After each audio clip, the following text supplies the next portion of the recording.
magacayga waxaa la idhaa aniga cabdinajiib mahad salad warsame oo ku magac dheer dhacdheerashaneego weliba heesaas ku samey ma taqanaa kani waa kuma waa dhego tan iyo xarago maxaan derbiyo soo dilaaxiyey aan bado soo jeedhay maxaa kugu kalifay inaad daroogadan isticmaasho daroogadan isticmaalo waxay ugu haysteen cuqdad waan gartay maxaa markaa cuqdada keenay nafsiya cuqdada keentay problem family dhibaato guriga ka jirta waan gartay markaa tabashadu maxay tahay tabashadu maxay tahay waayo dhibaatadu hoose waxay tahay horta dadada saynis ka dhaxyo heerade ninka ragga gelo jirso meel baa la yidhi soo waa gartay maade xumaatan laguma wade mar baa laga baxa oo wanaagga la eegaa soo waa gartay ma xaafadda anugu aanan waalayn hay ereejigeyeen soo waxaad garatay maade xaafadeeda ama tiifiya iga daawato ama habareeteeda iga daawatee heedhade waxaan u sheegayaa haddaad doonaysaa inaan iska daayo camal haddaad ii furaysaan ii fura haddii kalena xaafadda si fiican aan u jooge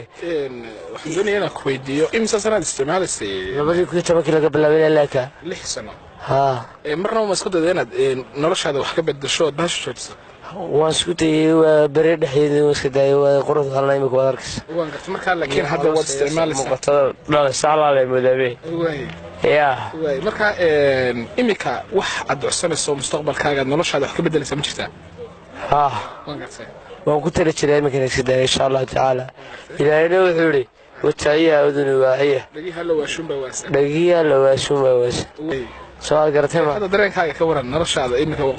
xaadiis baad tirinaysaa qawaaniinta iyo ma garanaysaa diintan islaamka shuruucda ilaahay baad wax iga sheegaysaa allah kaa shaaf mariye bal dareenkaaga ka waran qabtan jecelahay qabo dareenkaaga ka waran dareenkayga anugu horta waxaan waxyeelo mooye wax isoo kordhinsa ma jirto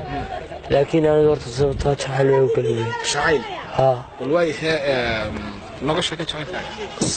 saasuu ii gala jirkaaga kamarada kusoo dhawey faad magaceedina waa magacaynanta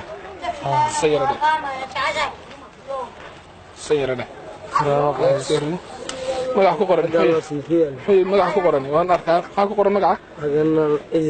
idil baa la odhan jiray idil xasan axmed allah daayo bakar laalaasi waa dhimatay haddii laga guursada cagaga maana ka dhiman waa la qabaa laakiin ereydaan sameeyey geerarka sameeyey markay iga tagtay nala wadaag waxaan ku udhi heesta adoo ku luqaynay ma hees maaha waa geeraar berigan jacaylkeeni tabay ku beertay qalbigayga been berigaad gabadh qoran ahayd burburkii axtigaad abuurtee kowdhadee markaanuu xabagta aqoon heedhade